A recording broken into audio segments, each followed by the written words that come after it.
The single greatest opportunity for competitive advantage is virtually free, simple, and available to anyone who wants it, and yet it's largely untapped by almost every leader in every organization. And I really believe that. It sounds absurd, but I'm convinced that is true. The single greatest differentiator and competitive advantage is sitting right underneath the noses of every leader, and most of them ignore it. Every organization I work with has enough domain expertise, intelligence, and knowledge to be wildly successful. However, very few of them tap into all of that knowledge, domain expertise, and experience because they're not healthy, because of dysfunction and politics and confusion. Samuel Johnson, the great writer, had a great quote once. He said, "People need to be reminded more than they need to be instructed." I love that quote. People need to be reminded more than they need to be instructed. And I believe that's completely true. I'm just a reminder. I'm going to remind you of things you already know, maybe in a way that'll help you remember them and put them into practice. A really, really smart organization that's unhealthy, and I see a lot of them all the time, especially in the high-tech arena, they tap into only a fraction of the knowledge they have. Healthy organizations like Southwest Airlines, they're not smarter than their competition. They don't have more PhDs and pay their people more and have more knowledge of the industry. You know what they are? Their culture is so healthy, so functional, that they tap into all the knowledge they have, and that analysts look at them and say, they must be much smarter than their competition, but it's not about that. If we can build a healthy organization, we can make decisions that certainly look a lot smarter, and we can thrive. See, when I talk about trust on a leadership team, I'm not talking about predictive trust, which says you and I have known each other long enough to know that if I say something, you could predict my behavior.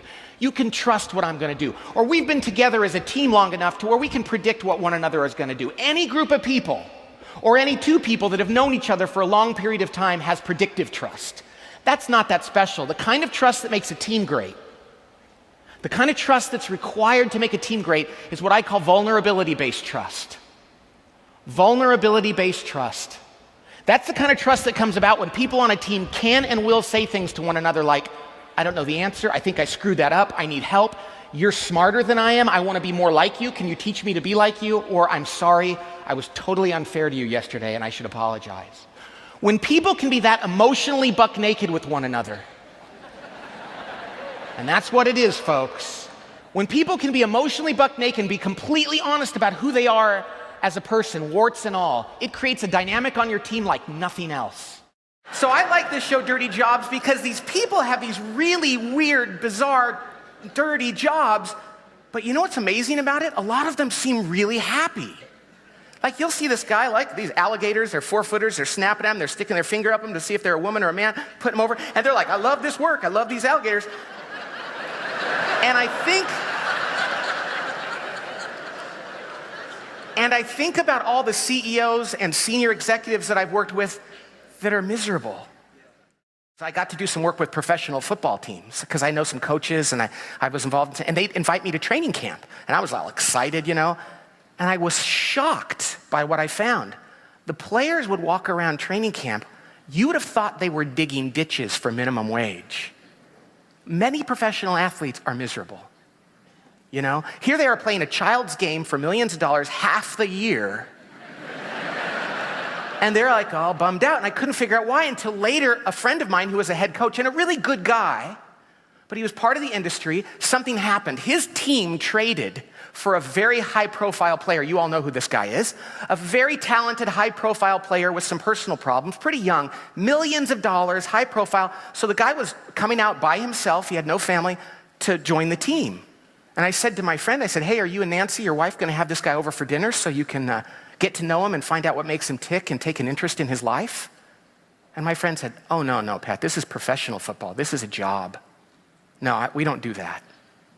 And I thought, here's a 24-year-old athlete with, honestly, the emotional maturity of probably a 17-year-old, given his background, because it was a different life.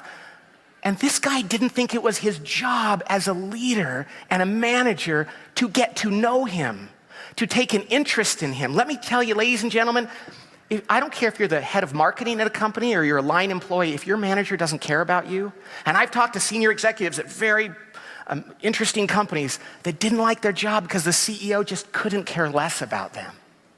Nobody wants to be anonymous. I wish organizational health were a standard.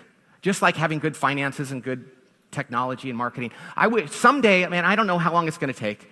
We're fallible human beings, so it's going to be a while. But I hope someday people go, well, you work in an organization, we have to be organizationally healthy. We got to get rid of politics and confusion and have clarity and all those things. That will change the world, change society, change our families, change us as people. I think that's a good thing. Until that happens, though, this represents a really great opportunity for meaningful competitive advantage.